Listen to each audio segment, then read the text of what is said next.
All right, we know a little bit about what's going on around Indian country this afternoon. Welcome to this edition of the Native News Update. I'm your host for today's program, Paul Domain. Many of the stories and information here can be found at our website at indiancountrynews.com, where your online donation or membership helps support the development of this television station. Here's some of the news for the day from the Associated Press and other Native American news sources. A Havre, Montana man was sentenced during February to more than 16 years in prison after pleading guilty to possession of methamphetamine with intent to distribute. Jeffrey Marshall was arrested December 15th on the Fort Belknap Reservation in north central Montana. Prosecutors say that they received a tip that 37-year-old Marshall was distributing drugs to another person on the reservation. The officers stopped Marshall's vehicle. The officers found slightly under 13 grams of methamphetamine packaged for distribution. U.S. District Judge Sam Haddon sentenced Marshall to almost 17 years in prison, along with 6 years of supervised release. A move is underway to change the name of North America's tallest mountain from Mount McKinley to Denali. The mountain in Alaska was named for President William McKinley of Ohio, who never visited the territory, which later became the nation's 49th state.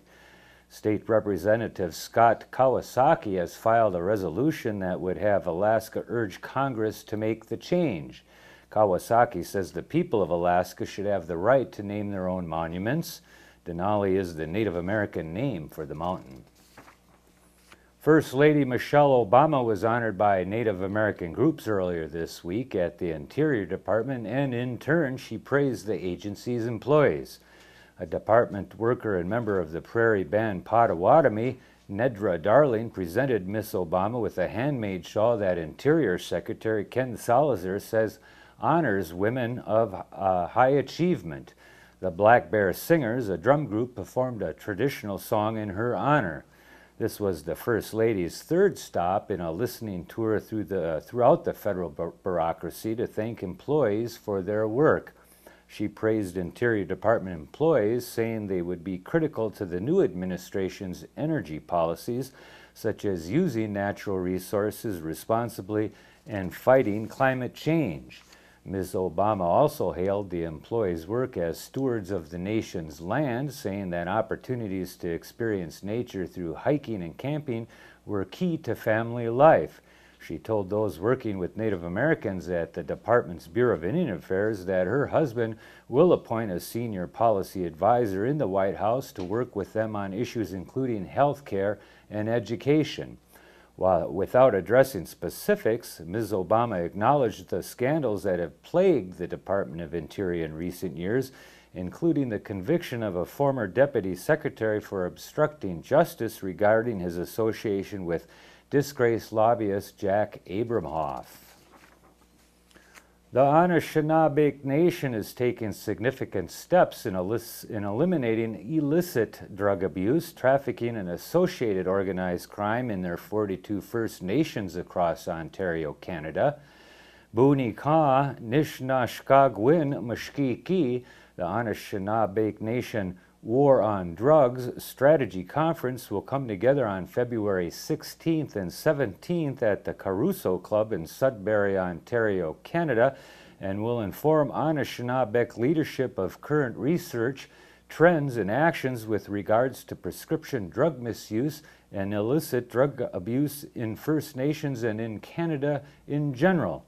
It will also provide a forum for Anishinaabe leadership to discuss possible solutions and actions to address the situation. Our leadership and communities are fully committed to the war on drugs. This is another significant step in reclaiming our own jurisdiction and eliminating a difficult barrier to wellness, community healing, and ultimately our nationhood, says Anishinaabe Nation Grand Council Chief John Bocage.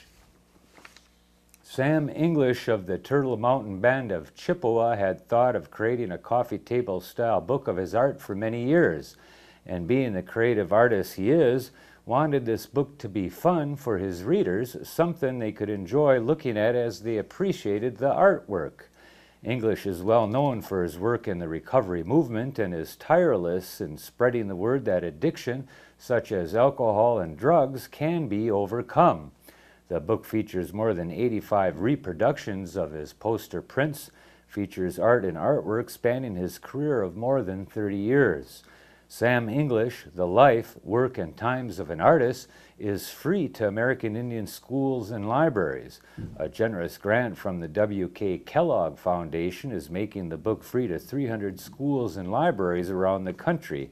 You can send a one-page proposal that includes your school and community name, location, the native communities they serve, number of students, and the potential use of the book with your educational programs. Proposals in text format can be emailed to Richard Squarletti at info@samenglishart.com. They need to be sent in by February 27th. A church in Fairbanks, Alaska is doing its part to help preserve the Athabascan culture. People gathered recently in the parish hall at St. Matthew's Episcopal Church to learn more about Athabascan dancing. Bella Jean Savino led a group of smiling children and adults, while fiddler Jerry Frank and guitarist Pete Peters provided music. Athabascan dancing lessons are only one part of Dancing with the Spirit, a musical outreach project.